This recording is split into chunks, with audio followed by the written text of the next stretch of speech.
Good morning, everybody. It's good to see you all this morning. I see so many more people on video today. That's great. It's good to see everybody. We're excited to go ahead and get started with another week and just answer some questions you guys might have and have some discussion around what's going on in your programs and in your schools across the state and see what we can do to help each other out. So we're glad you're here. Thank you all for being here. We appreciate you guys. So a couple of things I want to talk about before we get into an open discussion this morning. We've had a few questions over the last week, and we've been trying to get information out to everybody through our COVID-19 updates that have been going out up until now 3 times a week, and we're going to move to a 2-time a week information sharing at this point on Tuesdays and Thursdays rather than Monday, Wednesday, Friday, just so we don't overwhelm everybody with too much information. But we do want to make sure we get information that you all need to you. Before we get started, though, I want to remind everybody we do have a chat feature in here. So if you have questions and you don't want to jump in, you can chat, put those questions over in our chat section, and we'll be monitoring that throughout to make sure if there's any questions that pop up there that we can answer those. But I do want to go ahead and answer a couple of questions that we've had this week about different topics, just so clarification, and see if you guys have any additional questions or concerns around any of those things. Last week in our discussion, Jim Daniels from down at Lake Cumberland, hey Jim, I see you up there in my corner, asked about ADA funding in Senate Bill 177 and if there was a provision for using 2018-2019 data around that. I shared back out with everybody after that in our COVID-19 update a link to Senate Bill 177, which included language in it about using those 18-19 numbers for ADA. Specifically, it says in that bill that a school district may request to use or submit the data from 18-19 for their SEEK funding. And that's a local decision that will be made at the local board level. And so each individual district will be making that decision on their own about which numbers that they're submitting back to KDE for their SEEK funding. I got a lot of questions after that. I think there was some confusion that some folks thought that maybe I was talking about your KECSAC funding, and those are 2 separate issues. And so the KECSAC funding is not going to be based on 18-19. Those are still based on the counts that we had this year. All of our counts, the 3 counts in time that we use, the October, December, and March counts, were all taken either during a time when enrollments in our programs were pretty steady from what they had been and pretty accurately reflecting the overall enrollments from the year. We did allow, obviously, an ADM appeal. We have a process in place for that where we mail out to all of our school districts what we think your average enrollment is for the year based on those numbers. And we give all of our districts an opportunity to appeal that and to let us know if either that is representative of what they're serving or if it's not, to provide us with some additional support and evidence to show that it doesn't accurately reflect. And so we had 4 school districts who appealed that, and we've responded to all 4 of those districts with the information that we have. So I just wanted to clarify for those who were listening that the 18-19 provision that is included in Senate Bill 177 is specific to SEEK funding, and it's a local education agency decision. And so it's something that your local board will have to decide about how they're going to move forward with that. But again, for KECSAC funding, our numbers are based on this year's averages, and we've given everybody an opportunity to look at those averages and respond back to us. And only 4 of our districts thought that those were not reflective of their actual enrollment numbers. So we've already addressed that. And if you guys have any questions about how that's going to roll out, please let us know. We'd be able to address those as best we can. I'll also let you know that Christine in our office is working on our projection for our per child rate for next year.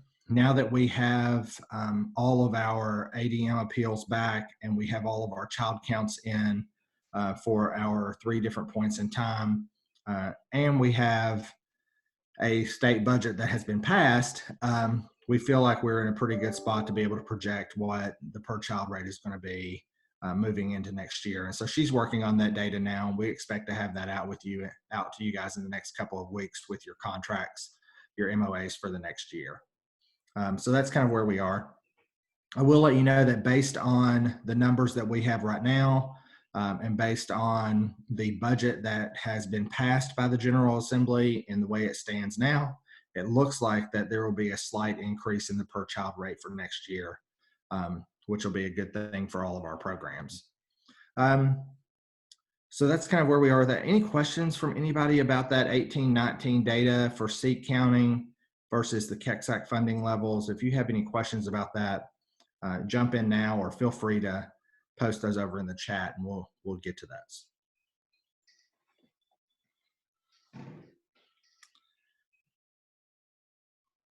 All right. A couple of other things I wanted to share with you. I received a couple of questions about the extended day waiver, which is something, again, that Senate Bill 177 included an option within that bill to allow KECSAC programs to waive the extended days, the remaining extended days beyond their traditional school calendar for this year. We requested that if any of your districts are waiving any of those remaining days, to please notify us, just so we have a record of that. You don't have to ask approval. We're not granting approval or denying approval of those requests. That's a local education agency decision, and your local board gets to make that decision. However, we would like to be notified so that we can keep track of which programs are waiving those days and which are not. We did have many programs, I'm really happy to say, who have agreed that they will continue offering those extended days on an NTI basis through non-in-person instruction for the rest of the year. And so we're really excited about that. But we do have some who have decided to waive those days. And so there have been questions about, if we waive those days, are there financial implications from KECSAC about that? We've been trying to be very clear that if you waive the days or not, the allocation from KECSAC will not be modified based on any waiver of the extended days. And so we have not changed any allocations to our districts, and don't intend to change any allocations to districts based on if you choose to waive those days or not for this year. State law allows you to do that. And so this is the first time in history it's allowed you to waive those days. And so we're going to honor that, obviously. And do our best to make sure that we continue our level of support to our districts financially. So I say that, and I'm very careful, as I said last week, with the choice of words that I try to use there, and that the waiver will not impact the financial allocations for this year. However, I think we all know, and at least we are all thinking, or should be thinking, about the bigger economic impact that our state is currently having as a result of the COVID-19 crisis, and what that's going to look like on state allocations, both in this current fiscal year and moving forward. And now, that's not related to the waiver. That's not related to whether or not you do your days or not. It's a separate issue, but it certainly is an issue I think that most of us are thinking about and trying to wrap our minds around if we are going to have a budget reduction at this point in the year. And we don't know that. But I think it's definitely something that we all need to be thinking about. And it's something that I think we all recognize as a possibility.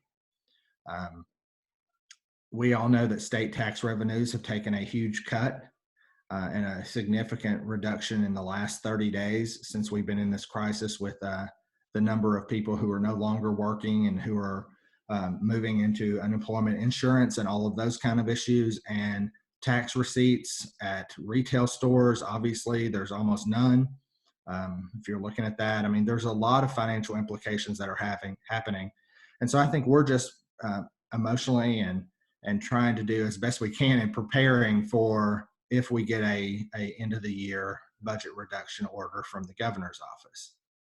Obviously, we will do our best to mitigate any impact on local school districts. We don't want to have to pass any budget reductions onto school districts. And so that's part of the reason that we delayed the mini grant awards We want to make sure that we take funds from any of those sources if we get a budget reduction, rather than passing that on to any local school districts. So we're trying to do our best on our end to be prepared if something like that happens.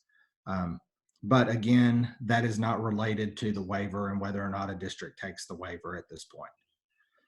So there have been, in addition to the financial impact around the waiver, there have been a couple of questions about ratios. So we have, as I said, many of our school districts have decided to continue offering their extended days and continue offering those through NTI through June so they can complete their days. And there were questions about the ratios. So if we, for example, a district asked if we offer the extended days, do we still have to meet the ratios of the 10 students per teacher or the 15 students per teacher if we have a teacher's aide? And our response is that yes, you do have to meet those ratios, because the ratios included in our statutes and our regulations were not changed or waived within Senate Bill 177. So none of those things were changed in Senate Bill 177. The only option that was changed in there was whether or not you offer the days. So if you choose not to offer the days, that's fine. But if you are offering them, then you have to continue meeting the requirements that are set forth in all statutes and regulations related to the services we provide, as well as the contract that between us and our school district. So that's kind of where we are with that. Any other questions that you all have related to any of that? And while you're thinking about it, let me look over here we've got some in our chat. Has there been a conclusion on this year's KECSAC funding? Will money be added since we didn't get the mini grants? I think I just covered that, Anthony, in our thoughts around an impending budget reduction in the current fiscal year. I just think we're trying to be as responsible as possible on the front end in making sure that we hold back any funds until the very last possibility for administering those out to programs, just in case there is a budget reduction. Again, we don't want to be in a situation where we award mini grants to our programs and then a week later, 2 weeks later, we get an order from the governor that says we have to take that money back. We don't want to be in that situation, and I know you all don't want to be in that situation, especially if we allocate funds and you make purchases and then we take those funds back and return them back to the state. That just doesn't seem like a fair approach to me. So we're going to refrain from doing that as long as possible so that we don't have a situation like that develop with our school districts. Any other questions that you guys have about any of the funding ratios, staff faculty ratios, ADA funding, any of those kind of things? Hey, I've got a question. Okay. Hey, Jim. Hey, Ronnie, let me ask you something. Is there a date when we'll know for sure that we're funded for extended days next year? I mean, because we're having to make staff decisions now, of course, and we just need to know where we're at on that. Is there a certain time that we're absolutely sure we're going to have those days, or is it just going to be one of those things where we sort of have to wait and see? Sure. So again, when I look at, thanks, Jim. When I look at Senate Bill 177, Senate Bill 177 only pertains to the current academic year that we are in, that ends June 30th, and so there is no waiver for any extended days beyond June 30th. There's not a waiver built in for next year. I don't anticipate, quite honestly, that there will be a waiver next year for extended days. So I think that will continue to be part of the expectation for our districts. The funding has been allocated in the budget for next year. The allocation from the General Assembly is the same as we received this year. It's $9,465,000 allocated to state agency programs across Kentucky. That has not changed at this point, although I think that we know that moving in to the next fiscal year that there could be a reduction in that, and that would be what the impact that would have would be the per child rate may change after we start next school year. We don't know that. We don't really have a way of knowing that, and I don't think any state agency right now knows exactly what that will look like. I will tell all of you that we have been very diligent on our end to make contingency plans for how to address that. And so in looking at our budget moving forward and moving into next year, as a staff, we have come together and we have held reserve funds back within that budget that we have not included in the per child rate allocation out to districts. We do that every year. Just so you all know, every year we hold back 2%, roughly 2% of the overall allocation in our rainy day fund. And we put that money just into a bank account, and we sit on that money in case there is a mid-year budget reduction. And then at the end of the year, we reallocate those funds out through a mini grant application process, or we send those out through an increase in the overall per child rate. So those funds, if they're not cut in a mid-year, always get redistributed back out to our programs. This year, this coming fiscal year, instead of holding back 2%, we held back 4% of our overall allocation that we're not sending out to any district starting July 1, just in case we receive a budget reduction in the middle of the year. So we're doing our best on our end to make sure that we're holding back an appropriate amount of funds in case there is a budget reduction, but knowing that at the end of the school year, if we don't receive a budget reduction, then those funds will all be reallocated back out to districts. So we're trying our best to reduce any impact on our local school districts at that level. And just so y'all know, even with us holding back 4%, there is at this point an increase in the per child rate for next year. So we're trying to be good stewards of those resources and making sure that we're allocating appropriately back out to our districts, but also kind of hedging our bets moving into an uncertain fiscal year. Okay. Does that make sense, Jim? Does that answer your question a little bit? Yeah, I just want to make sure that,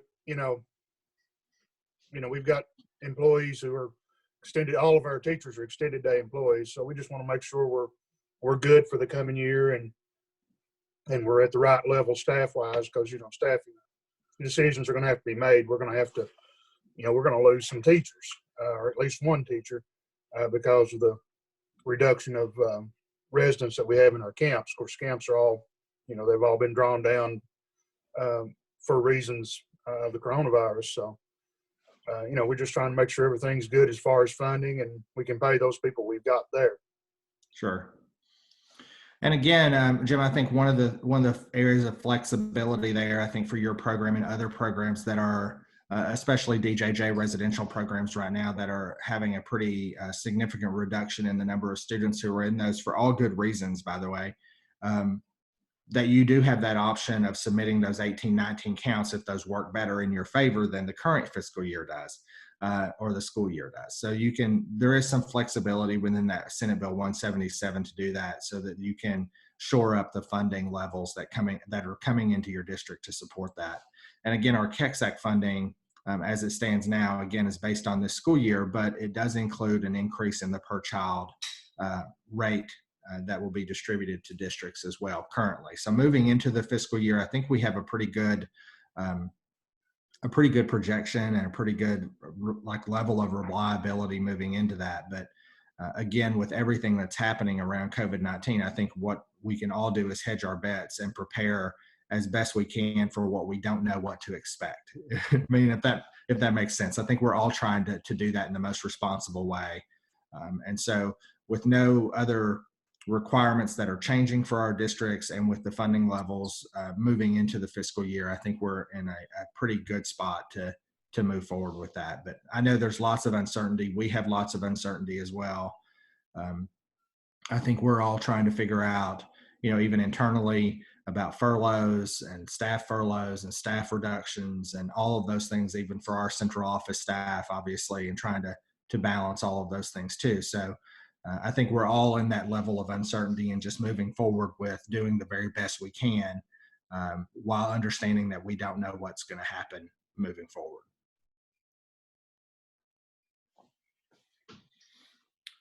Some folks have asked, Tammy Roberts over here asked, would it be acceptable to do NTI extended days at the beginning of the 2021 school year if we're still on distancing restrictions, or should we wait and try to do on-site extended days later in the school year?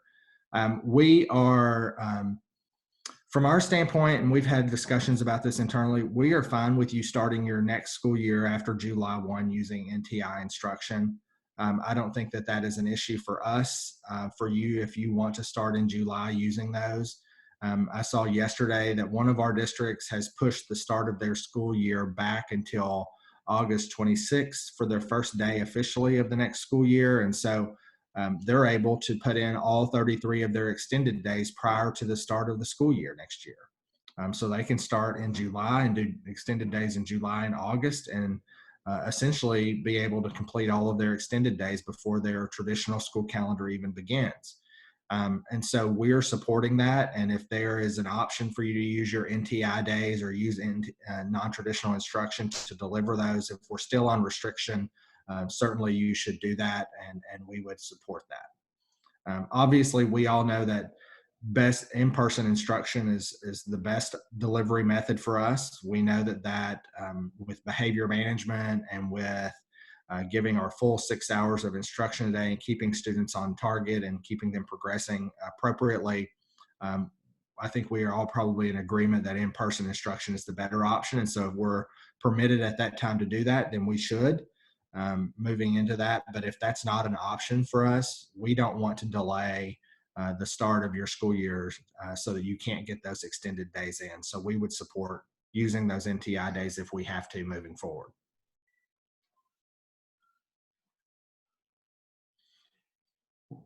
Any other questions you guys have around those kind of topics? Feel free to jump those into the chat if you do. Just a couple of other brief announcements that I'll make, and then we can open up for additional discussion. I want to remind everybody that and ask you to mark your calendars that we have entered into a partnership with GREC out of Bowling Green to offer some professional development opportunities moving forward. We have an event scheduled on June 8th at the GREC headquarters in Bowling Green. We have contracted with Jennifer Gonzalez, who is with the Cult of Pedagogy, who does a lot of work around instruction, standards-based instruction, how best to deliver that in alternative settings. We have partnered with, as I said, GREC and their staff to lead some additional breakout sessions. And so they are still telling us that this is going to happen on June 8th. So I'm going to encourage you guys to put it on your calendar, and we'll see what happens on that June 8th date with them. And we'll be sending registrations out from GREC and from other folks soon about that event. But we hope you'll be able to join us for that as well. The other thing is we are optimistically still moving toward our Kentucky Alternative Education Summit, July 21st and 22nd at the Embassy Suites in Lexington. We are hopeful that we'll be able to have a large-scale gathering at that point where we can come together and learn about best practices in alternative education in Kentucky and across the country. Again, I say we're optimistically working toward that. We hope that'll happen. And so also please put that on your calendar, July 21st, 22nd. And then we'll keep you updated as things move in that direction and see what changes between now and then. And then the other thing I want to remind you of is next week is our deadline for our Student of the Year nominations. We extended that to April 30th. And I would just encourage all of you that if you have students who are exceptional students who are doing really good work and who you think are deserving of being recognized, that you submit an application to us. We've included that out in several mailings and emails to folks.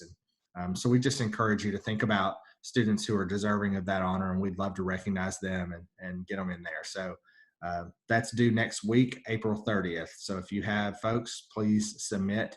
That goes to Sherry Klusky in our office, and we'd love to have those.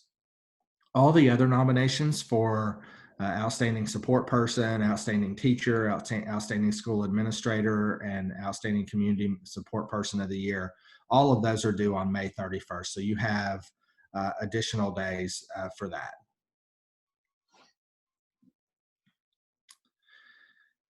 So Marty Mills over in our comment section asked that NTI days were given 7-hour days for instruction per day, which will limit the total number of days for this year. Our KECSAC program is doing the same. Most districts are changing their last day of instruction to meet the total hours. So again, that is for the current school year that the Department of Education has issued an automatic grant to our school districts that allow NTI days to be counted as 7 hours of instruction, which will help them meet the 1,062 hour requirement of instructional hours for this school year. So the traditional calendar has always been based on both number of days and number of hours. And so you could have roughly 170 days if you meet your 1,062 hours of instructional time per year. And so what KDE has done this year is allowed those NTI days to count for additional time so that they can get to that 1,062 hours as soon as possible so that districts can move out of the school year. Those do not impact the extended days. So the extended days are still separate days. They are still separate from the traditional calendar. And so while districts may end their traditional calendar early, if they continue to offer the extended days, then it's the separate extended days that move beyond that. And so many of our districts, as I've said, have done that. Others have submitted that they're going to waive those. And those waivers range anywhere from 2 days to I think 21 days of extended instruction for this year. So there's a wide range of districts and what they're doing with their waiver. But that 7-hour is connected to the traditional calendar and the NTI days that they're using now. Marty, I will say that many of our programs across, when I look at school districts across the state, many of them are adjusting their local school calendars, almost all of them at this point, to end their traditional calendar a lot sooner than originally anticipated. I think Jefferson was our largest school district, obviously, but I think their days moved from an end date of I think it was June 3rd or June 5th down to May 27th. So by adding those additional time up to 7 hours on that day gave them a several days worth of time that they were able to modify their calendar. And so I think that that'll happen in many other districts as well. Any other thoughts from other programs about how your district is doing something with the 7-hour NTI day? Is there anything else related to that?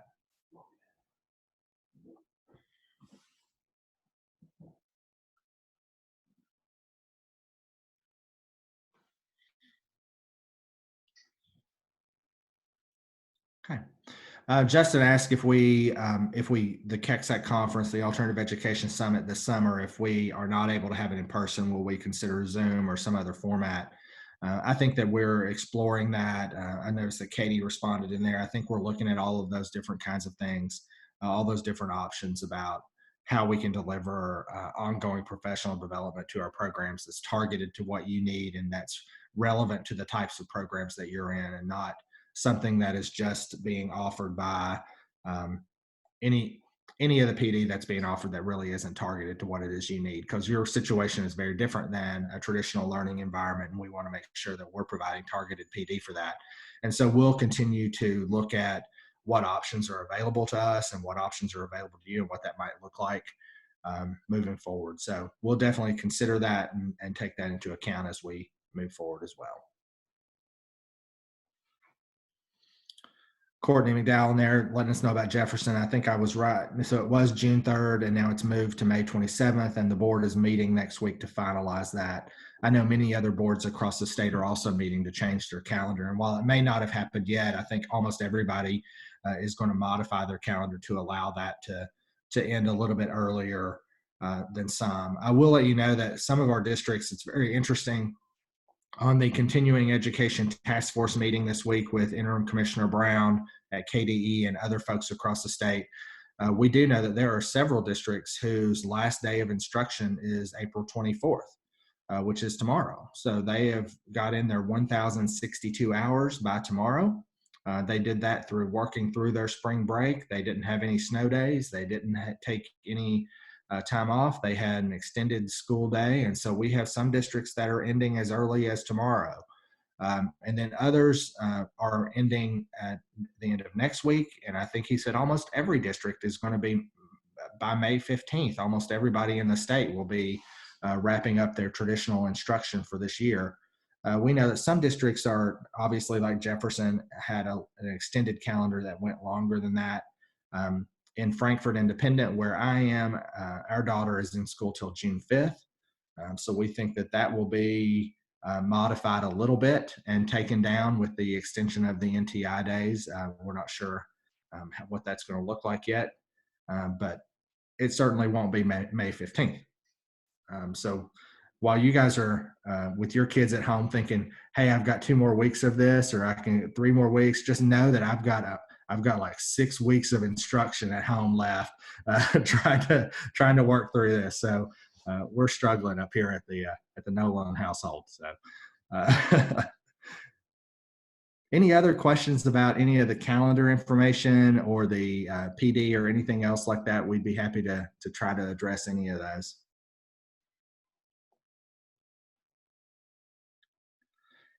All right. I also want to just invite everybody that if you have questions that you might want to talk about or things you want to hear from other folks, I mean, we have a very good group of people on here. We've got 42 folks from across the state, all kinds of different programs who are represented here. So if you have questions, feel free to jump those in there and we can hear back from other folks. If y'all, while you're thinking about those, or if you want to take a minute to think of what questions you have for other folks, I'll just jump in with some questions that we got this week that folks wanted to hear from other people about. One, I think everybody is dealing with with graduation issues and how we recognize senior students across the state.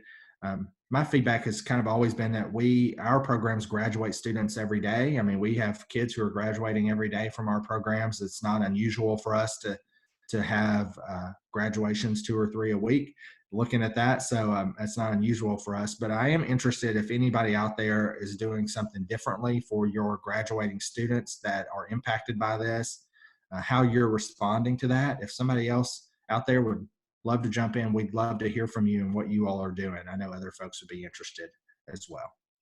Dr. Nolan, we have 2 set to graduate on May the 8th, and we are looking to possibly the superintendent, he's going to come out. It's going to be really scaled down to what we normally do, but we're going to at least try to do some kind of Zoom with family so they can at least watch through video the ceremony and stuff. It won't be, not that we have a super big, long ceremony, but it won't be, we probably won't have a lot of the kids coming in just to keep our numbers down in the group setting and stuff. But the superintendent, he's going to come out and confer the diploma. We'll do the cap and gown with the 2 boys. And we're going to look at somehow try to set it up somewhere where the parents or family member can Zoom in and watch just like what we're doing right now and participate. So. Perfect. Thanks, Justin. Anybody else doing different stuff for your graduates? We'd love to hear from you. I know other folks would too. At Warren County Public Schools, we're working on some type of virtual graduation ceremony. So with us, we usually have a dinner. We won't have our dinner, but we'll have our graduates. They will be in their cap and gowns. We'll make a video slideshow presentation out of it, and it'll be sent to all the parents.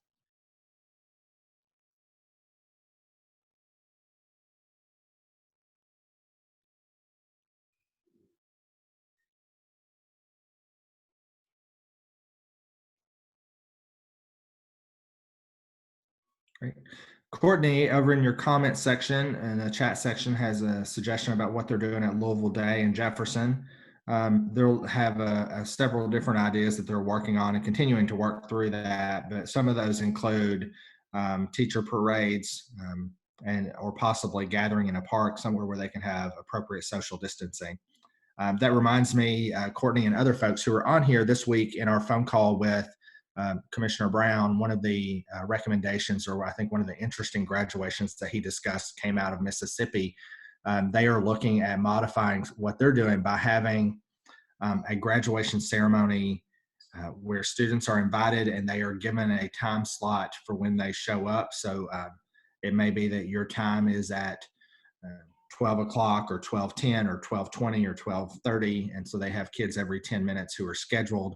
And so they sit in their cars in the parking lot until their time. And then they are one student in their cap and gown is walked into their building where they meet the superintendent, and the superintendent and the chair of the board are on opposite ends of the stage, and that they give them their diploma and then move through and they video that.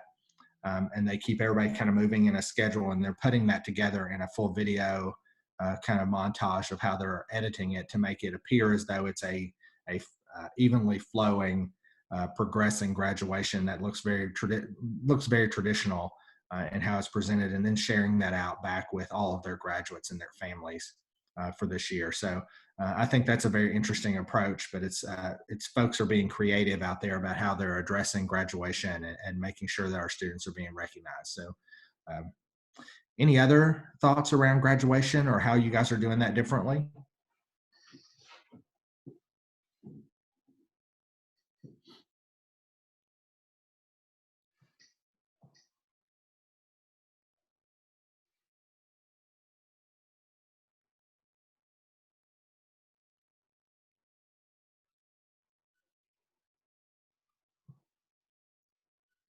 Okay.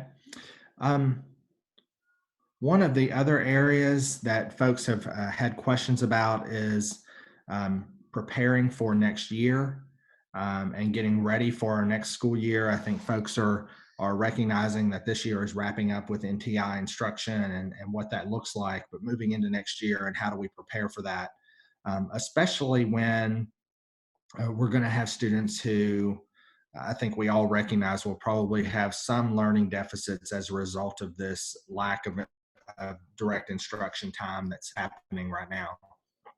I think we're all doing the very best we can with NTI and doing what we can do, but I think we all know that NTI is not taking the place of 100% of what we do in classrooms every day. It's just not. And I think we all know that. And if we're being honest about that, I think we recognize it. And that means that we have to start thinking about the larger implications on our students moving forward. And so are we going to have learning gaps for our students of things that they're not getting now, or they're not mastering in the way that they would if they were in a traditional learning environment? And so moving into next year, there, I think, has to be some planning for how we address those gaps and how we catch students up to where they want to be and where we need them to be to appropriately move through kind of our system. So are there things that you are doing in your districts now that you want to share with other folks in preparing for next year, and how you're doing that, kind of what your district plan is, or if there's other things that folks can learn from around that? We'd love to hear that as well.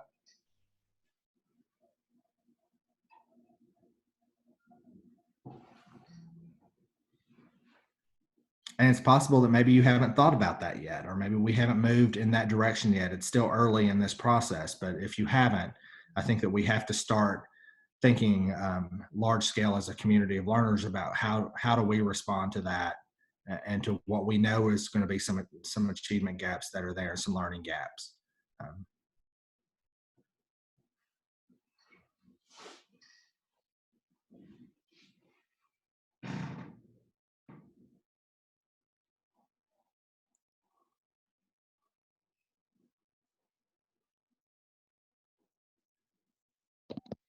I can't speak for any core content instructors, of course, but my thought was that now that I have access to Google Classroom with JCPS, I will probably continue to post my assignments online on Google Classroom and add students to my Google Classroom as I get them. That way, not only will they have access to the material no matter whether they're in class or not, but they also have the ability to go back and look at previous material to kind of catch up on what they might have missed. Like if I have a student come in when I've already started the Excel unit and I've completed the Word unit, they can go back into Google Classroom and see, oh, well, this is what we talked about in Word, and go from there. Good. Courtney, I think that you also I think hit at another big issue that our programs are used to, and that is that our students who come in and out of our programs are all at different levels at all different times already.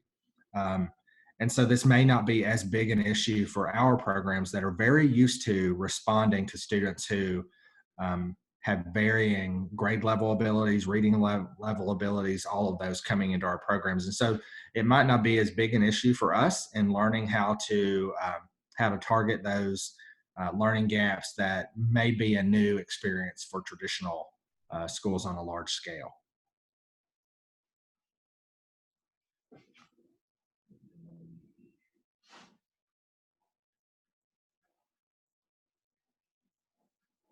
Other questions that you all have? Anything else that you want to talk about that we haven't talked about yet? Questions you have, experiences that you're having that you think maybe is unique or maybe not unique, and you want to get feedback from other folks? This is your opportunity. That's why we pull folks together to let you share and just to hear from each other. So feel free to jump in there if you want.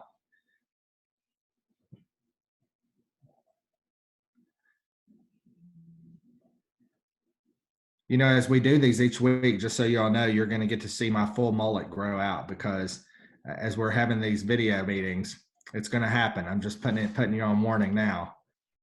Any day now, I'm going to show up here with a full rat tail or mullet. So be prepared. That's the benefit of having long hair, is I can just pony my hair and then trim off the ends as needed.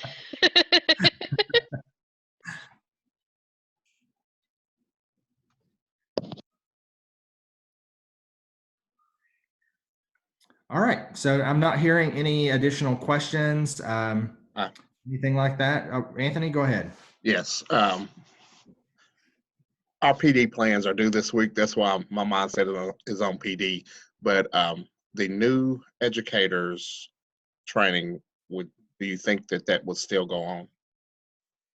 I think at this point we are expecting that it would still go on. When we look at, and I assume that everybody else is religiously watching the updates at 5 o'clock every day with Governor Beshear, and reading the plans and the transition plans about reopening Kentucky back to business and normal activity. So I think if you're paying attention to those, there's a plan in place for how we can reopen. And so those are it's a 3-phase plan. Each phase is 14 days. And so I think there's lots of discussion at the state level and at the national level that we think things will be pretty much back on target by then, we hope. Again, there's no real way of knowing that, but I think if we just looking at the modeling and trying to figure out where we're going to be, we think we should be back on target by then. And if we are, and we're back in person, we're going to have new educators meeting the way we have traditionally done that. If we can't do that in a traditional way, we will do it in a Zoom format or in an online format in a different way, because unlike our summer summit, the new educators training is not an option. It's a requirement in our statutes. So we have to provide that training, and new educators have to attend that as part of the state law. So we will provide it in some format, and we hope that it's going to be in person, but if it's not, we will just roll with it and see what we can do differently than we've done in the past.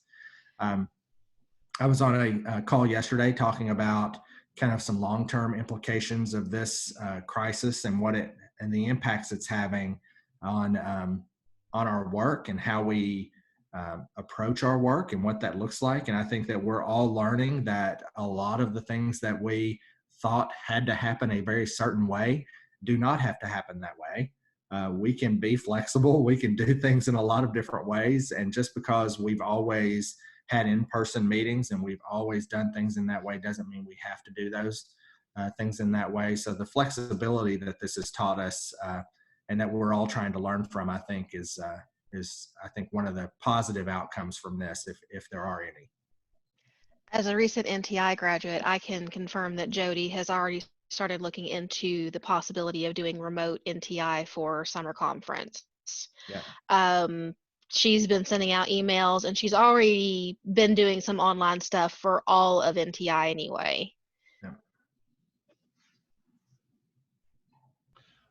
Dr. Nolan, in regards to the new teacher training, it's been a while since I've had to send anybody. I'm bringing on somebody new to just work extended days with me. Will that person need to attend this training? Do I need to make sure that I work that in as part of their duties? If it's just those 33 Why half you days? ask me, Justin, in front of everybody? Sorry, I meant That's to a hit question private. you asked me Sorry. on the side. And that's perfectly fine. I anticipated I would have to. It's been so long since I've had to send anybody, which I've been fortunate in that regard. I just wanted to make sure that I do the right thing. Yeah, I would think the expectation is that that person would attend.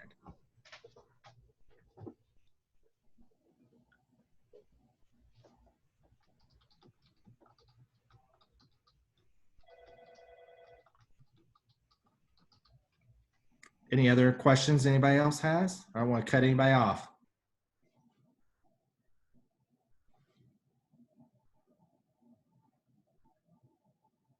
All right. Well, again, I want to thank all of you for being here this morning. We have a great group on here. I appreciate you all being here and spending a little bit of time with us today. We're excited about that. Those of you who have registered for our upcoming PLC written off with Hassan Davis, we're excited to see you guys on Tuesday. That's starting this Tuesday at 10 a.m. This coming Tuesday, the 28th. We're excited about that. And so that is a full class, and we're ready to get rolling. So we will see those of you who are in that PLC on Tuesday. And otherwise, I hope the rest of you will join us back here next Thursday at 10 a.m. For another meet and greet with folks. We can answer any questions that you have. You probably have noticed that other folks have sent us questions in over the week where they have asked us different scenarios, different things about what's going on, and we try to address those in the immediate with those folks. But we also want to make sure that we address those with you all as well, because we think if one person is asking that question out there, or two people, it's very possible that other folks are also asking those same questions. And so we try to be as responsive as possible. We appreciate you guys.